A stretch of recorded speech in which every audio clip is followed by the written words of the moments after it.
if you don't know how you're making an impact beyond just your product, then maybe you shouldn't get featured. We say those same things sometimes. It's like, got to make your brand memorable. Got to make your story memorable. Whoever's listening and multitasking, come back to us, because this is the most important part. It has to start somewhere. It has to start sometime. What better place than here? What better time than now? Hey guys, what's up? Welcome to the latest edition of the Radcast. Hey guys, what's up? It's Ryan Alford. Welcome to the latest edition of the Radcast. We're here live from live for us at least. This could be any day, anywhere for you. But we're in the Radcast studios at the home of Radical here in the lovely Greenville, South Carolina. And I'm joined today, by someone in a field that I've been giving more props to lately than I've ever said. The letters P and R have been coming out of my mouth more than I ever thought imaginable. Gloria, good to have you on the show. So awesome to be here. To Gloria Chou, founder of Gloria Chou PR badass. Can I call you a PR badass? Why not? I love it. Let's use more cuss words throughout this whole interview. Hey, look, you're on the Radcast, baby. Yes, 100%. That's why I'm here. So let's talk about Gloria and PR. So I've been talking, if you've listened to any of our episodes, I literally said 2 episodes ago, I was talking to a good friend of mine, Michael Valor, who does a lot of PR and personal branding and influencer stuff. And I'm getting to this point where I'm like, I'm not so sure you don't start with PR. Like when you've got a brand or something, it's like, and maybe that's like all the PR experts are going, well, shit, I told you that. We've been telling you that for however long. But no, I'm serious. Like the power of PR with all of the channels that are today and everything that is media, it's such a powerful thing. And I don't know that people are leveraging it enough. 100%. I'll tell you something else. In the day and age where we're all at home, we're not going to fancy schmancy schnoozing events with publicists. Your chance of getting featured is just as fair as the other one, right? So now is the time. I've never had anyone tell me, like learning how to pitch on and get on a podcast, what a drag. Like this is a skill that people want to learn. But I think fundamentally, humans are afraid of rejection. And so the reason why people don't do PR, even though they're just like you said, badasses, visionaries, is because they'd so much rather hand it off to someone else. So hopefully in this episode, I'm going to kind of break that down a little bit and share with you a technique that's worked so that you don't have to get rejected as much and you know exactly how to pitch. I can't wait to get into it. We're going to hack your PR, folks. But let's talk a little bit about Gloria and the foundation of what's kind of gotten you here, what's gotten you coaching and sharing all these insights. We're going to talk about the CPR pitching method, all of those things. But let's tell everybody a little bit about that background. I know you were a producer, a diplomat, PR badass now. Like, let's give everybody a little of the background. So I always say my life is kind of like building a bus while I'm riding in the bus. So I never know where it's going to go. I mean, people are like, what? Like, just pick a career, damn it.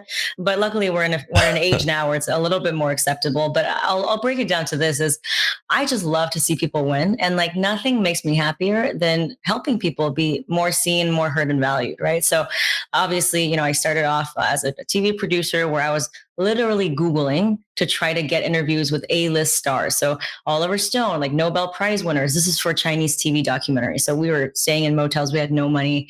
And my job was to basically get these A-list people onto the show. And I think that's really what helped me perfect my cold calling, my cold outreach methods. You know this more than anyone, right? Like that is so pivotal to someone's success, is just being able to get out there and get rejected. So did a lot of that and then kind of got sick of, being a documentary producer and not really having, that much income coming in. And my mom was like, you need to get a real job. So then I was like, all right. And I was like, okay, I love foreign relations. I love public affairs. I'm multilingual. Let's give this a shot. So I went 180 degrees in the other direction, became a government bureaucrat. I had a security clearance, was sworn in by then Secretary of State John Kerry, and I was on the diplomatic track. I had 25 years ahead of me, pension, all of that. But I was deeply miserable because I was in a golden cage. And at age 30, I would like to say, kind of at age 30, is it like midlife crisis? Moved back home, gave up my pension, gave up my diplomatic security. And by the way, every time I'm in an airport, I'm reminded of that because now I can no longer go through the diplomatic line. But hey, we all make choices, right? And I got home, got back on unemployment, and kind of rebuilt my career. And I wanted to work in PR because I just loved pitching. And I knew that that was something I could do. I probably applied for over 1,000 jobs. Okay. I had people putting in, references for me, and I just could not get a single one because every agency wanted very specific experience. They wanted agency experience, and I did not have an agency experience. So I said, all right, universe, what you got for me? So I just went and I was like, this is a test. I'm going to just go for it. I started doing PR for very, very, very tiny startups. I'm talking 2 founders and an engineer. They didn't even have a product. And they said, sure, I'll have PR. Who doesn't want to have PR? You know what? We'll pay you $500 to get me featured on like a CNBC or something like that, and $250 for, publications. I ended up cold calling and getting them onto FT, Reuters, AP, Yahoo Finance, Wall Street Journal, New York Times, NBC. So you name it, I did it. And I was like, all right, maybe I could do this. And so now I just teach the methods that I've learned from thousands of rejections and cold calls. And I teach founders around the world how they can do their own PR. I think I'd have a hard time giving up that security clearance. Let me just tell you, flying commercial, it sucks. Going through, got a little better, and one of the not that we would give up or, have COVID to deal with lighter airport traffic, but that may have made it temporarily better till I went to Las Vegas a couple weeks ago to be on a podcast, and good grief. It's like I was reminded. I don't know. I'd have a hard time giving that up. Right. Back with the peasants. Yeah. But I love it. I think now it's like finally, I feel like I'm making an impact in a way that I'm really supposed to make an impact. And I mean, just getting messages from founders on my LinkedIn, they say, Gloria, I watched your masterclass and I got my, like bed sheet company, like something super boring, into like Canadian Vogue, and I'm on BuzzFeed. And I was like, all right. So now I have a pair of bed sheets that he gifted me. So I love that. We had the founder and CEO of Sheets and Giggles on a month ago, and I am now sleeping on a bed of their eucalyptus sheets. And let me just tell you, they're amazing. But Colin, what was Colin's last name, really? Yeah, McIntosh. Colin McIntosh. Cool dude. Anyway, sidebar. Talk to me about this. I feel like there's this fine line before we get into some of your methods, like this fine line of advertorial, PR, paid. We're getting into this messy middle sometimes of what's earned media, what's paid media. What's your perspective on all of that, and how do you delineate the two? Ooh, that is such a good question, because it's so funny. Every day I get targeted with these ads as well. That's like, we'll get you featured on boom, boom, boom. And I'm like, do you even know what I do? Because like, why would I? So yes, I get it.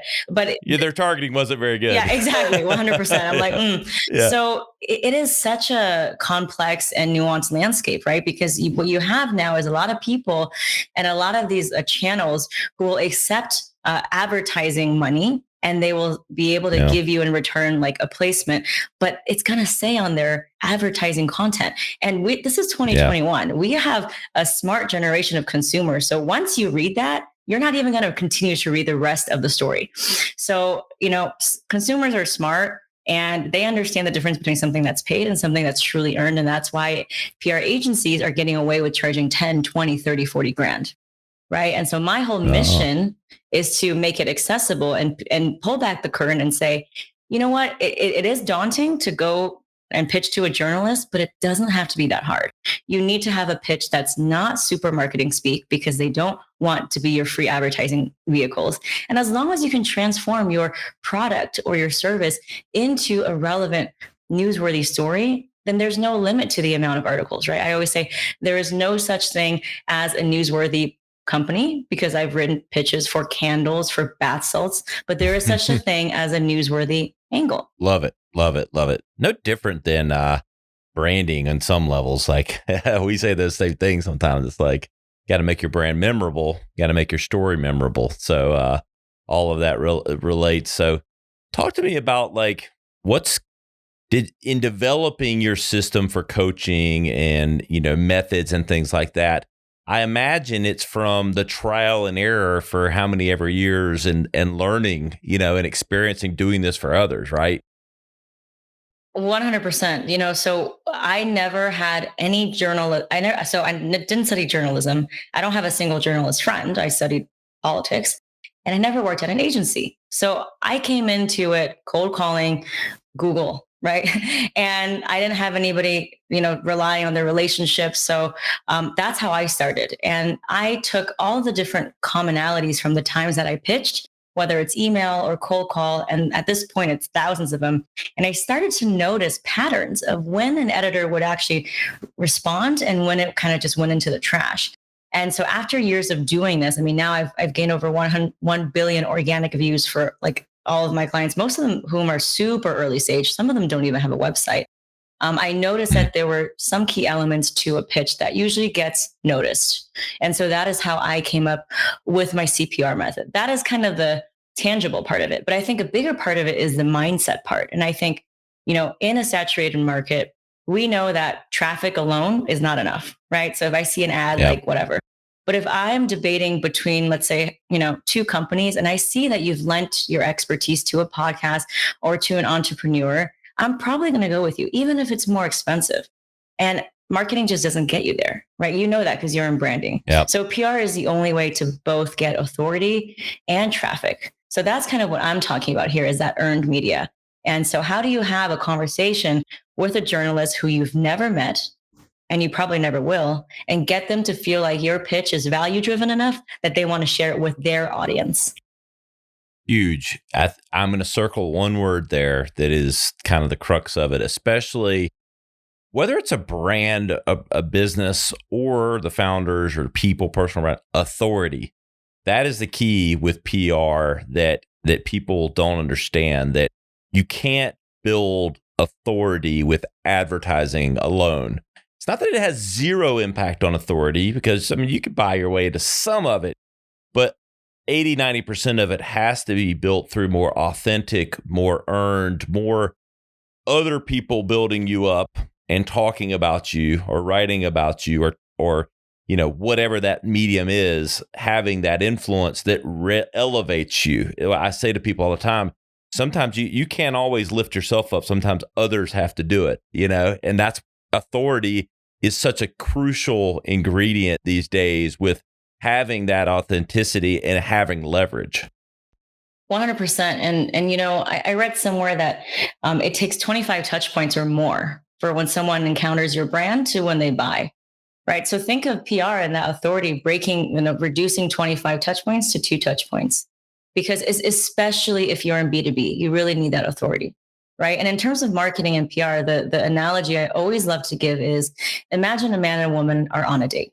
Right. So the man's telling the woman that he's smart, he has a great family, and he graduated from this school.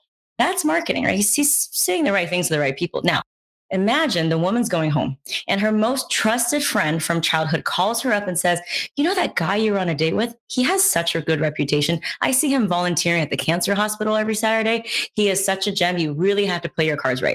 You see how that's different? That is the power of PR. 100%. Social proof, baby. It's like, that's what we call it all the time. Like, everybody wants to sell their stuff. Like, we work with e-commerce brands. They have no reputation. They're like, well, why aren't we selling stuff? We built an e-commerce store. And I'm like, there's no social proof. We can do that with PR, but you got to do that with reviews. You got to do that through social media. It's all of those things, but it's authority and then credibility. All of those things kind of go hand in hand. And that's what PR can do for you that others can't. So what are some other parts of the CPR method? What is? I'm sure that's an acronym for something. So let's all right, let's get into it. So if whoever's listening and multitasking, come back to us, because this is the most important part. So Ryan, I found throughout thousands of cold calls, thousands of times people have slammed phones in my face, I started to pick up on when I could get that person to stay on the phone a little bit longer, right? And I boiled it down to my CPR method. So your pitch needs to have these 3 things: the C, which is credibility, 1 sentence on why you are giving this pitch. A lot of founders go crazy here and they overstuff it with their autobiography and all kinds of stuff that journalists don't care about. So the credibility is literally 1 line. I am a founder, boom, right? And then the P stands for point of view. Why? Because experts have point of view. Remember, you're not positioning yourself as a seller. You're positioning yourself as a thought leader. That means you need to have insight on where the industry is headed. For example, if you are in e-commerce, right, and you make stuff for moms, right? I don't care what industry or what product you are in. 2020 has changed the landscape for all of us. So what are the 3 ways people are using products differently? How has that influenced family dynamics, right? It could be 3 ways to use technology to homeschool your ADHD child, like whatever it is. I want 3 bullet points. That is your point of view. It positions you as an expert. The R stands for relevance. This is super important and probably the most important part. This tells the editor your pitch needs to be answered to right now and then not 3 years ago or 3 years from now, right? So think about what are the seasonalities. If you are in a heavily regulated industry like therapy or finance, it might be something to do with the new laws that were coming out, right? SBA loans, like whatever it is. If you are in e-commerce or retail, it could be about Black Friday. It could be about shopping trends around the holidays, right? If you're a career coach, it could be something about graduation day and the 3 most important sought after skills, right? So that's exactly what I'm talking about here. And you need to make sure your pitch has the credibility, the point of view, and the relevance.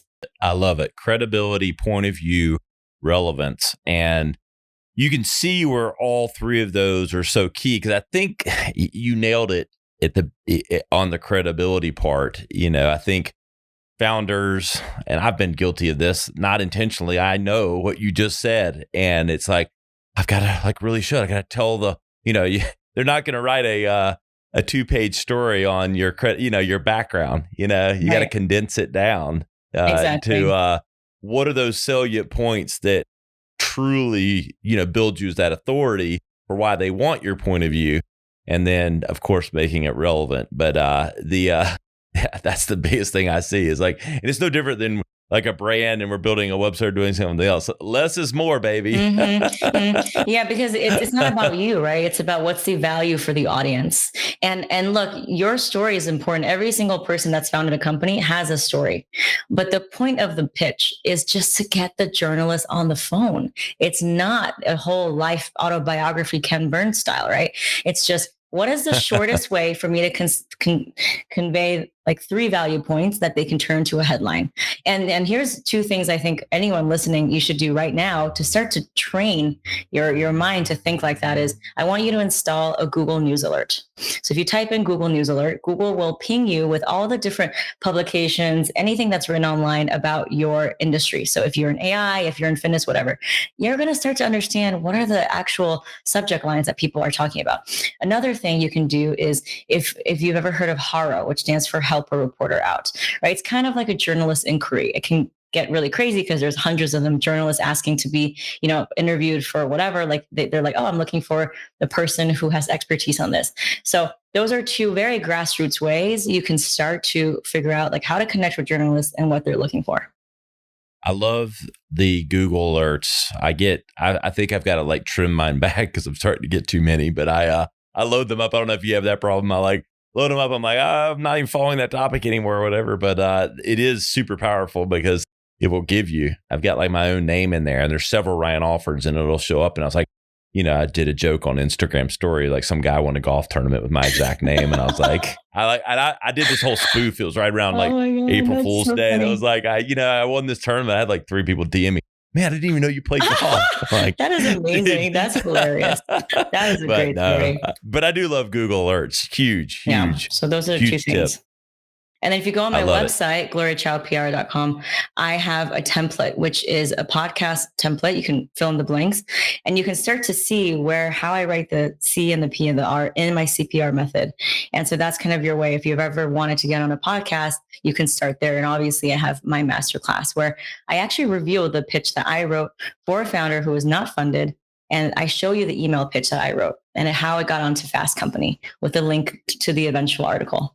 We're talking value here, folks. Real world examples for how to do this. So get after it. But I do. It's funny. I believe this, and I tell clients this. This is where some PR and advertising and marketing are definitely synergized. Which is everyone's favorite radio station is WIFM. What's in it for me? And it's no different when you're writing the pitch to the reporter or the journalist. What's in it for them? You got to. Everyone's favorite station. Yeah.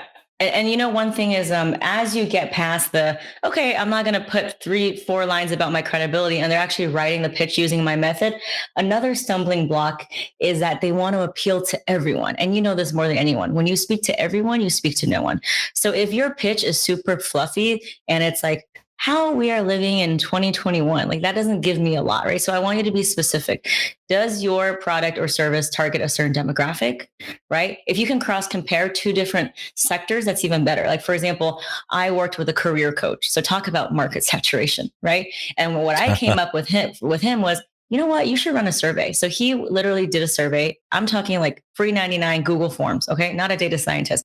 He got a Google Forms. He went onto LinkedIn and said, hey, I'm doing a survey, $5 Starbucks card. If you graduated in 2008, which is the recession, or in 2020, let me know. I would love your thoughts. He cross-compared their survey answers on how they felt their college degree was worth it, whether or not, they felt optimistic about it. He basically took that as proprietary data, and he was able to start conversations with New York Times, Forbes, Fast Company. He ended up getting featured on Forbes, Inc., The Tennessean, and I think one more. I think Entrepreneur. So it works because journalists are not going to be able to do that kind of work. You don't need a big sample size. You don't need to interview 5,000 people, right? It could be like 20 and 20. I love that. I love that a lot. We've talked about that very tactic of surveys and other things, and because people want data, and that's back to that proof, like the points and all those things, and building the story and having credibility around it, and all those things. Yeah, you could say it and you've got experience and all that, but when you've got, 33% of this and 4% of that, and you've got credible data points that back it up. I've always been coached before that's like the journalists love that stuff. 100%. If you can just do like 1% or 10%, a little bit more work, automatically you're going to be the one to be interviewed, right? It just shows that you're willing to go out there. And here's another thing about pitching is that, I think it shows that you are so confident in your fidget spinner, in your whatever it is, right? That you are able to actually put yourself out there and pitch. And that gives me confidence as a consumer. So a lot of times, like you're saying, oh, well, I just make a product. Like, why do I need PR for, or what is my angle? So if you don't know how you're making an impact beyond just your product, then maybe you shouldn't get featured. But I would dare to say that every single founder is here to make an impact in a way that's just more than their immediate product. So let's channel that energy. Yeah. And that brings me to another point that's like the struggle with some companies now. Like, it's hard for the founders to be behind the curtains, it's just, we're just in such a day and age. People want to know the people they're doing business with. They want to know their values. They want to get to know them. PR allows those angles, and it's such a struggle. And don't get me wrong, I guess if you're fortunate enough to build a category defining product, maybe you can hide behind the product. But short of that, it's just so important for people that want to know and understand the person, the background, the perspective of the people they're doing business with. Well, exactly. Especially now with, our values, right? Whether it's political, environmental, people want to know. And so what better way to communicate exactly where you stand than being on a podcast and being interviewed? And and it's not just about being interviewed. It's like getting to know these people and speaking on conferences. It's going to be able to help you with every future endeavor that you have, right? It's about networking. So yes, if you want to stay behind the curtain, that's fine. But, I've never heard anyone complain about being invited to more tables. No, especially the right tables. We get to the Emmys table or the Golden Globes. Oh yeah. With that buffet, sign me up. Sign me up for that buffet. I know. Well, where can everybody keep up with everything Gloria Chou? I know you mentioned your website. Let's mention it again. Any of your social channels, all of those things. Where can everybody keep up with you? I had, like I said, I have the podcast template that's gotten me onto at least 30 podcasts. That's on my website.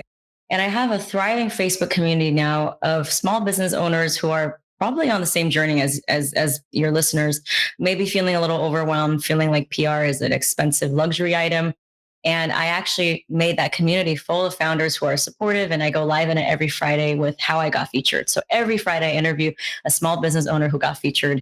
And I actually have a lot of podcasters on there. So you might be able to get onto a podcast as well. You can find that and join our community at getfeaturednow.com.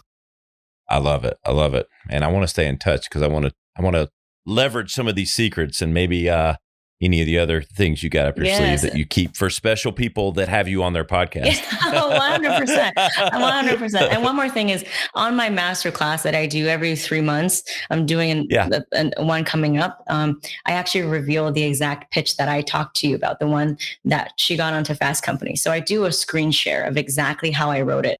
So if you want to come to my upcoming masterclass, you can go to gloriachoupr.com/masterclass. Love it. Get on, people. PR is the key, especially in 2021. Might have been always the key, and maybe I'm just coming around to it 20 years into my career. I don't know which it is. It's probably a combination of both. But Gloria knows her stuff. You know where to find her. She just told you. You know where to find us, theradcast.com. All of this content, all the highlights from this episode and others will be there. Just search for PR. All the angles, all the stuff is there. Search for anything. You know where to find me on Instagram at Ryan Alford, on TikTok at Ryan.Alford. I am verified there. You can DM me there. Anything you want to do. We'll see you next time on the Radcast.